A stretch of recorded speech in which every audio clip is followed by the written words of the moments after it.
मैया बोले बेटा थोड़ी देर तू आराम कर ले, ये सब पकवान भोग जो मैं बना रही हूँ गोवर्धन पूजा के लिए, पूजा हो जाएगी तब खाने को मिलेंगे। भगवान ने पूछा मैया हम गोवर्धन की पूजा क्यों करते हैं?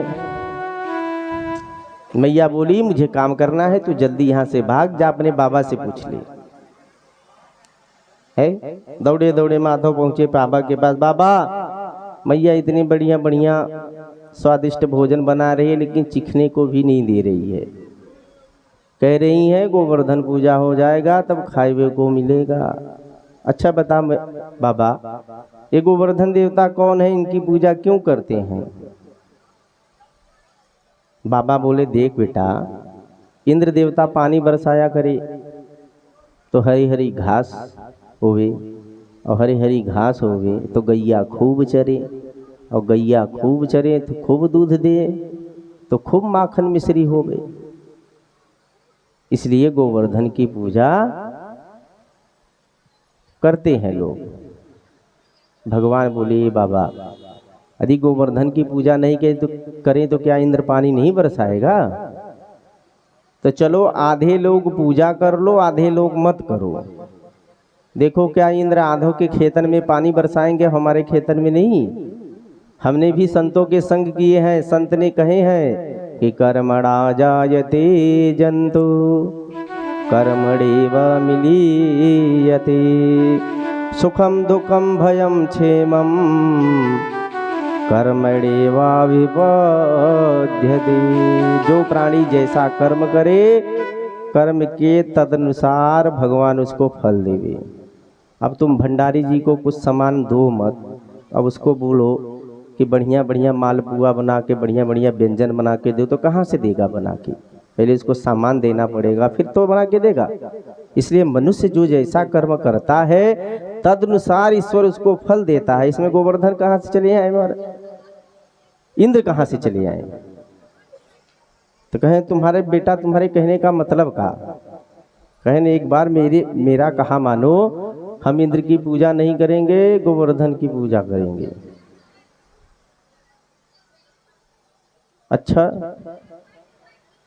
नंद बाबा ने सभी ब्रजवासियों को बुला के कहा भाई लाला का मन है कि इस बार इंद्र की पूजा नहीं करेंगे, गोवर्धन की पूजा होगी। नंद बाबा बोले अच्छा बेटा बता तेरे गोवर्धन की पूजा के लिए क्या क्या सामान चाहिए? भगवान कहे सामान वामान की ज्यादा कोई जरूरत नहीं है, खाने पीने के लिए सामान बहुत चाहिए चकाचक एकदम।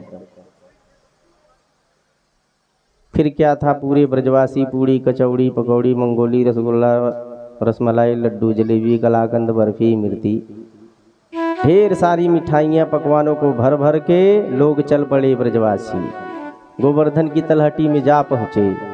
ब्रजवासी बोले भैया बता कहाँ है तेरा देवता? भगवान बोले इतना बड़ा पर्वत दिखाई नहीं पड़ रहा है? ब्रजवासी बोले अरे भगवान इतना उड़ो देवता, कैसे करेंगे इसकी पूजा हम? भगवान बोले हम खड़े हैं पुजारी, चलो अब इनको पहले स्नान कराओ। सब भर भर के बड़े बड़े मटका ला के पटक दिए, लेकिन गोवर्धन महाराज इतने बड़े कि मूंछों तक नहीं गीली भई। सभी ब्रजवासी थक गए, कन्हैया इतने पानी पटक डाले लेकिन ये महाराज इतने बड़े देवता हैं, कहाँ उनकी तो मूंछों नहीं गीली भई, अब क्या करें? भगवान ने कहा एक काम करो हमारे साथ ध्यान लगाओ, वही कुछ न कुछ उपाय करेंगे। सबने आंख बंद करी, माधव ने भी आंख बंद करके जो मानसी गंगा का ध्यान किया तुरंत मानसी गंगा प्रकट हुई। सबरे देवता सबरे ब्रजवासी उछल पड़े, बारे कन्हैया गजब कर दियो तेरे देवता ने। अब भर भर के मटकी सब लगे गोवर्धन को स्नान कराने। है चकाचक विद्यम स्नान कराए और सबने थाली उठा के गोवर्धन जी को भोग लगाना प्रारंभ किया। एक ने कहा पर्दा डाल दो भैया। भगवान बोले हमारे देवता पर्दे में भोजन नहीं करते हैं, सामने से खाएंगे। अच्छा कैसे? कहें ध्यान करो खुद खाएंगे। सब ब्रजवासी आंख बंद कर गोवर्धन जी का ध्यान करने लगे। भगवान इधर पुजारी बने खड़े रहे और दूसरे रूप में स्वयं गोवर्धन का रूप धारण करके सब माल बर्फी मलाई बर्फी कलाकंद इमरती जलेबी सब पकवान लगे खाने। एक ने देखा, भैया कन्हैया तेरा तो भगवान बड़ा भूखा है यार, इतना खा रहा है, हमारे लिए कुछ बचेगा भी कि नहीं। कहें शांत रहो, पहले भरे हमारे देवता को भोग लगा रहे थे, बाद में मिलेगा आप लोगों को भी है। भगवान ने इस प्रकार ब्रजवासियों के साथ मिलकर आज इंद्र पूजा का विरोध कर दिया। प्रतिवर्ष दीपावली पे इंद्र की पूजा होती थी। प्रतिपदा चला गया, द्वितीया चला गया है, तृतीया जाने वाली है। अब तक इंद्र सोचे कि हमारी पूजा इस बार नहीं हुई, क्या बात है, चलो देख, दूतों को आदेश दिया, जाओ देख के आओ ब्रजवासी इस साल हमारी पूजा नहीं करें। जैसे ही दूत आके देखते हैं तो भागे भागे इंद्र के पास गए, महाराज आपका पत्ता साफ है, क्या हुआ, सब बातें बता दी। इंद्र को क्रोध आया, वाचालम बालिसम स्तभ्यम मंगम पंडित मानिन कृष्णम मर्तमुपाश्रित्याम गोपा में चक्रुप्रिया। इस गमार ग्वाले बाचाल की बातों में आकर मुझ देवताओं, मुझ राजा का अपमान किया है, इन्हें फल जरूर चिखाऊंगा। सामर्तक मेघों को आदेश दिया कि प्रलय मचा दो पूरे ब्रज में। अब काले काले बादल मंडराने लगे गोकुल के ऊपर, हवाएं चलने लगी हैं। सब ग्वाले देखते हैं, अरे कन्हैया देख कितने कारे कारे बदरा है, लगता है जैसे प्रलय मचा देंगे। सब मेघमंडल ब्रज के ऊपर गड़गड़ाने लगे, भयंकर बरसात होने लगी।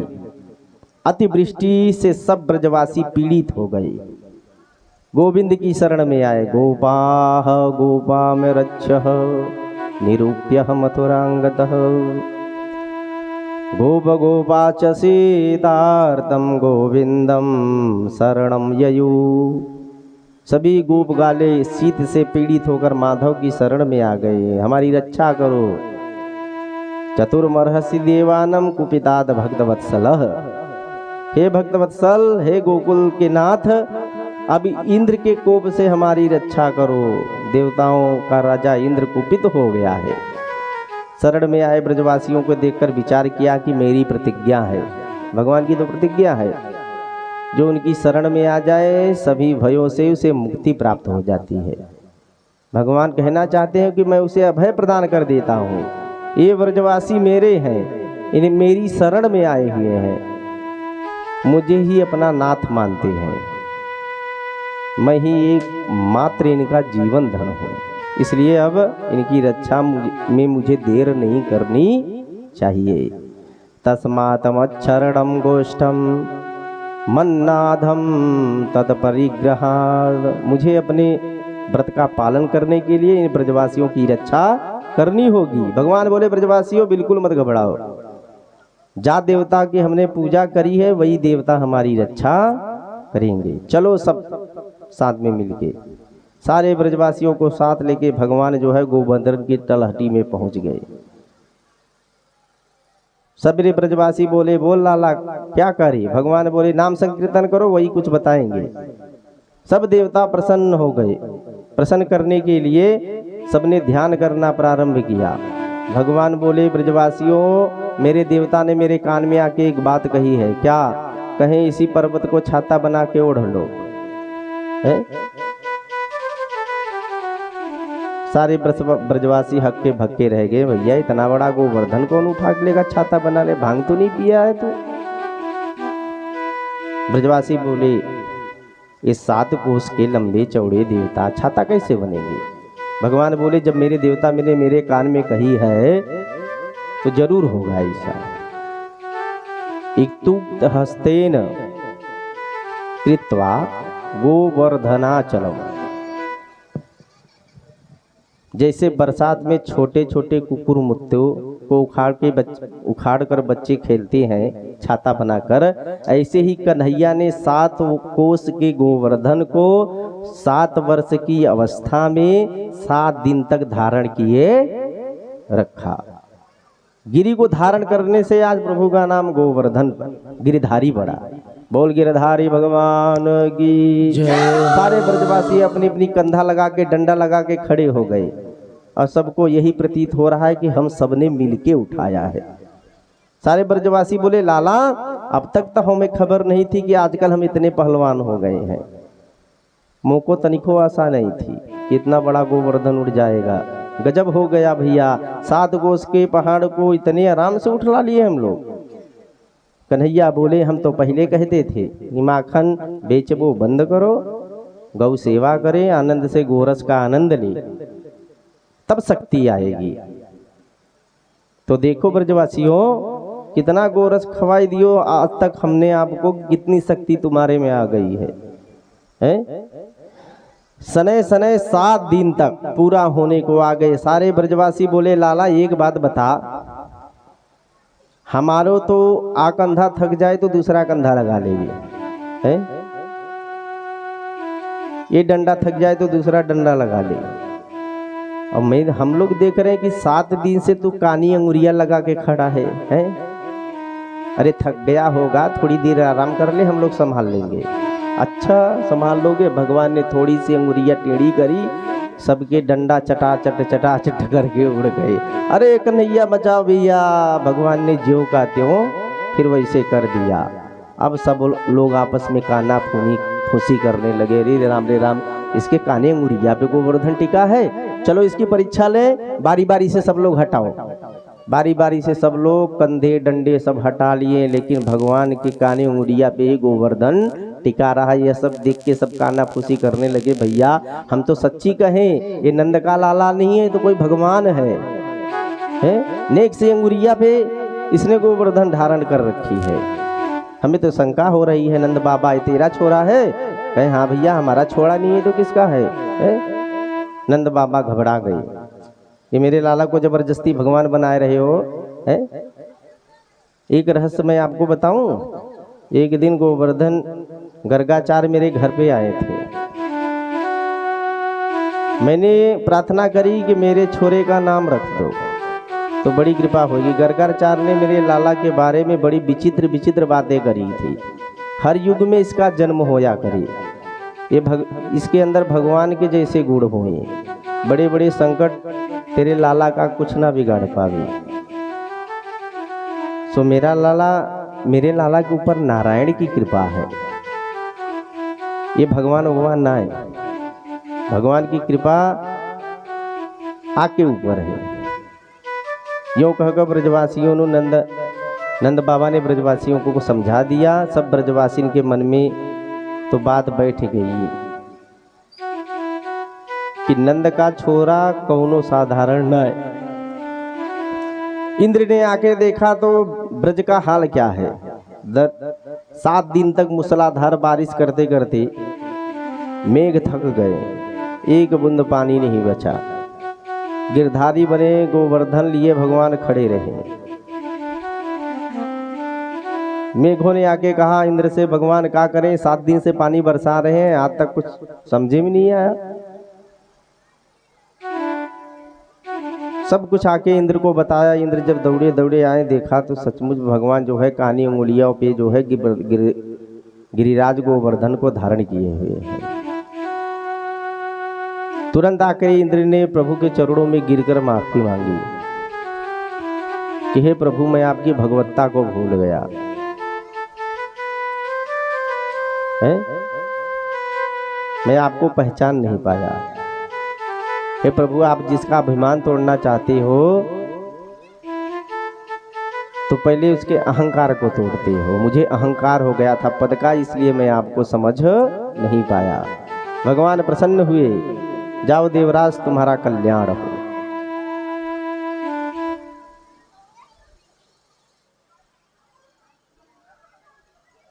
भगवान 7 दिन तक अपने पूरे ब्रजवासियों की रक्षा करी।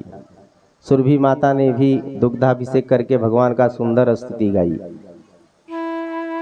और कही कि हे प्रभु हम गायों के आप ही नाथ हो। इंद्र और गोमाता कामधेनु मिलकर आज भगवान गोविंद को नाम दिया क्या? प्रभु को नाम दिया गोविंद। बोल गोविंद भगवान की जय हो। इंद्र क्षमा याचना करते हुए प्रस्थान कर गए। दशमी को इंद्र गए, अब दूसरे दिन एकादशी आई। नंद बाबा एकादशी का निर्जला व्रत रखते थे। एकादश्याम निराहारो संभेयस जनार्दन। नंद बाबा एकादशी के दिन बिल्कुल निराहार रहते थे। उस दिन भगवान की विशेष पूजा करते थे। सहस्त्र तुलसी पत्रों से नारायण की सेवा करते थे। पूजा पाठ करके एकादशी का व्रत आनंद से किया नंद बाबा ने। परंतु रात के 12 बजे नंद बाबा को भ्रम हो गया कि सुबह हो गई है, ब्रह्म बेला हो गई है। तो अर्धरात्रि में स्नान करने पहुंच गए जमुना के तट पर। अर्धरात्रि में जलाशय में स्नान वर्जित है, क्योंकि जल के देवता वरुण विश्राम करते हैं। पर जैसे ही जल में नंद बाबा ने प्रवेश किया कि वरुण के दूतों ने बाबा को पकड़ के वरुण लोक लेके चले गए। एक दो ग्वाला उनके संग गए थे। ये सब दृश्य सब ग्वालों ने देखा तो दौड़े दौड़े आए कन्हैया के पास। बोले नंद बाबा यमुना में डूब गए। सुनते ही भगवान दौड़े आए, यमुना में मारी डुबकी और सीधा वरुण लोक पहुंचे। और जैसे ही वरुण लोक पहुंचे, वरुण ने दौड़ के भगवान का स्वागत किया। भगवान ने कहा कि हमारा स्वागत कर रहे हो, हमारे पिता को बांध के पटक रखा है।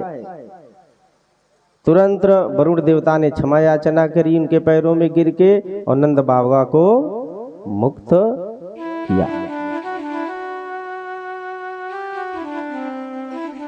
एक दिन सबरे ग्वाल जो थे कन्हैया के पास आए। कन्हैया से बोले कन्हैया एक बात सच्ची सच्ची बताना, झूठ मत बोलना, तू सचमुच में भगवान है? यदि भगवान है तो हमसे कोई मतलब नहीं है, भगवान बना रहे। हम लोगों की तो एक ही इच्छा है। भगवान कहें क्या? कहें यदि तू भगवान है तो तेरा बैकुंठ कैसा है हम लोग देखना चाहते हैं। भगवान कहे ठीक है, बैकुंठ देखना चाहते हो तो चलो मेरे साथ। सब ग्वालों को लेके आ गए ब्रह्मकुंड और ब्रह्मकुंड में कहा मारो डुबकी। कन्हैया के कहते ही जितने ब्रजवासी थे सब ब्रह्मकुंड में कूद पड़े और कूदते ही बैकुंठ में पहुंच गए। अब वहां पे पहुंचते हैं तो देखते हैं 4 सिर वाले ब्रह्मा, 4 हाथ। गजब दृश्य देखा, सुंदर अद्भुत बैकुंठ। ब्रजवासी पहुंच के बोले राम राम। भगवान के दूत बोले मौन मास्ताम, चुप रहो। ब्रजवासी बोले राम राम, यहाँ कोई राम राम भी नहीं बोले। एक ने कहा भाई विदेश है, विदेश की भाषा कुछ दूसरी होगी, हमारे यहाँ ब्रज की तरह थोड़ी नहीं है। देश में अनेक भाषाएं हैं, कहीं राम राम, कहीं राधे राधे, कहीं महादेव, कहीं जय श्री राम, ये अलग अलग भाषाएं होती हैं। सबरे ब्रजवासी ने कहा बैकुंठ तो आ गए, लेकिन अपना कन्हैया को कहाँ ढूंढे? यहाँ पे हमारा कन्हैया कहाँ है? एक ने देखा कि 1000 सर्प, 1000 फन वाले सर्प के ऊपर हमारे कन्हैया लेटे हुए हैं। ब्रह्मादि आदि देवता जो हैं, शिव आदि देवता भगवान की स्तुति कर रहे हैं। और जैसे ही ब्रजवासी आगे मिलने के लिए बढ़े, द्वारपालों ने रोक दिया, अंदर नहीं जा सकते हो, ध्यान पूजन करना है तो यहीं पे खड़े होके करो। अब ब्रजवासी चिंतित हो गए, भैया कैसा बैकुंठ है, यहाँ कोई किसी से मिलने भी नहीं देता है।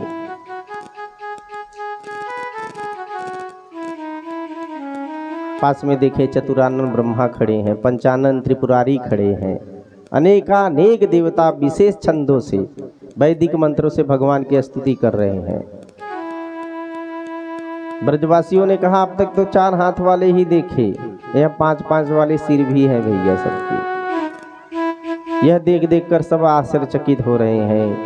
नंदादय स्तुतम दृष्ट्वा परमानंद निर्वेदा कृष्णा तत्र छंदो भी अस्तूयमाने विस्मितः। सब विस्मित हो रहे हैं आपस में, कहाँ जाए, कैसे कन्हैया से मिले। एक ने हाथ जोड़कर भगवान से प्रार्थना करी, हे कन्हैया तेरा बैकुंठ देख लिया, हमको यहाँ पे नहीं रहना है। ऐसा जैसे ही मन में विचार आया ग्वालों के, ब्रजवासियों को, तुरंत सब ब्रह्मकुंड से बाहर निकल पड़े और सामने देखते हैं कि भगवान वहीं पे खड़े हैं। सब ने मिलकर अरे कन्हैया को गले से लगाया, बा कन्हैया तेरा बैकुंठ तो बड़ा सुंदर है, अद्भुत है, लेकिन हमारे ब्रज के जैसा नहीं है। जो आनंद ब्रज में मिले वो तेरे बैकुंठ में कहाँ। यहाँ तो तेरे साथ कबड्डी खेले हुए हैं, तेरे साथ खाना खाने को मिले, मन करे तो घोड़ा बनाए के बैठ भी जावे, और तेरे बैकुंठ में तो वहाँ दर्शनों करने को नहीं मिले। तो बुरो मत मानना भैया, तेरे बैकुंठ से बढ़िया तो मेरा ब्रज ही है? तू बैकुंठ अपने पास दर भैया, हमारा वृंदावन लाख गुनों बढ़िया है। प्रेम से बोलो वृंदावन बिहारी लाल की जय हो। अब रास लीला में प्रवेश करेंगे।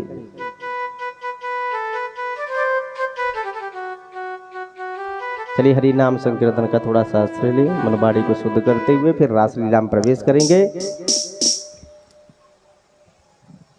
चलिए भैया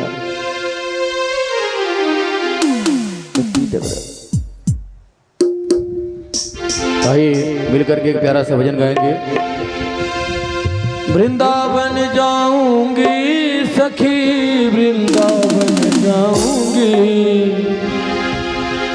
वृंदावन जाऊंगी सखी, वृंदावन जाऊंगी, ओ मेरे उठे बिरह